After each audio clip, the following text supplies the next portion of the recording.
کو پکارنا، کسی سے مدد چاہنا، کسی سے کسی کام کے اندر جو ہے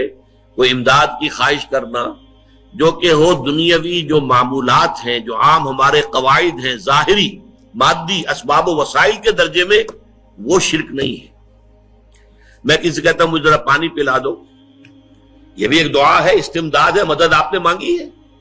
اس سے اپنی ایک ضرورت پوری کرنے کے لیے کہا ہے۔ لیکن کیا ہے یہ کہ گھڑا ہے، وہاں رکھا ہوا ہے، وہاں پانی ہے، اس میں سے پانی لائے گا وہ دے دو۔ جو ظاہری قوانین طبیعہ جو ہے ان کے دائرے کے اندر کوئی دعا، کوئی استمداد، کوئی استعانت، کوئی استغاثہ، اس میں کوئی حرج نہیں۔ غیبی اعتبار سے کسی کے ساتھ بھی کوئی دعا کی جائے گی اللہ کے سوا، وہ شرک ہے۔ وہ استدعا ہو، استغاثہ ہو، استعانت ہو، استمداد ہو، استنصار ہو، کچھ بھی ہو، غیبی طور پر دنیا کے معروف طریقوں میں اور جو ہمارے طبعی قوانین ہیں ان کے دائروں کے اندر مدد مانگنا، اس میں قطعاً کوئی شرک نہیں ہے، توحید ہے۔ البتہ اس میں بھی ایک باریک نکتہ ہے۔ ایک بزرگ تھے جو فوت ہو گئے، انہوں نے یہ بات مجھے جس طرح سمجھائی تھی وہ آج بھی میں ان کا مشکور ہوں کہ دنیا میں عام قاعدے قانون کے تحت بھی کسی سے کچھ کہنا کہ بھائی میرا یہ کام آپ کر دیجئے، آپ کر سکتے ہیں، ایک دفعہ کہنا جائز ہے، دوسری مرتبہ یاد دلا دینا کہ شاید بھول گئے، وہ بھی جائز ہے، تیسری مرتبہ کہنا شرک ہو جائے گا۔ تم نے یہ سمجھا ہے کہ تمہارا کام یہی کر سکتا ہے، کام کرنے والا تو اللہ ہے۔ لا فاعل فی الحقیقت ولا مؤثر الا اللہ، حضور نے فرمایا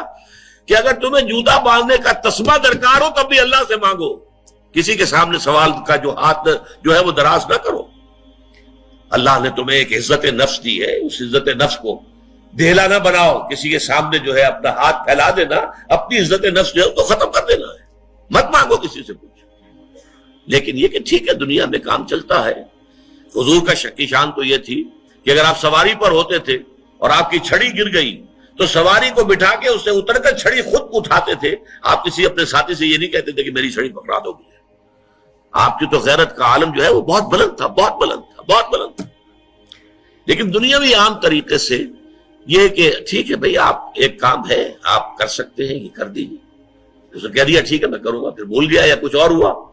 دوسری مرتبہ یاد دہانی کرا دی، تیسری مرتبہ جو ہے انہوں نے کہا کہ پھر اس میں شرک کی بو آنے لگتی ہے کہ معلوم ہوتا ہے کہ آپ نے سمجھا ہے کہ اسی کو اختیار حاصل ہے، یہی مقتدر ہے، اسی کو آپ کا کام کرنے کا جو ہے وہ پوری قوت اور قدرت حاصل ہے، اور یہ چیز جو ہے یہ شرک کی بو اس میں سے آنی شروع ہو جاتی ہے۔ لیکن یہ ہے معاملہ سارا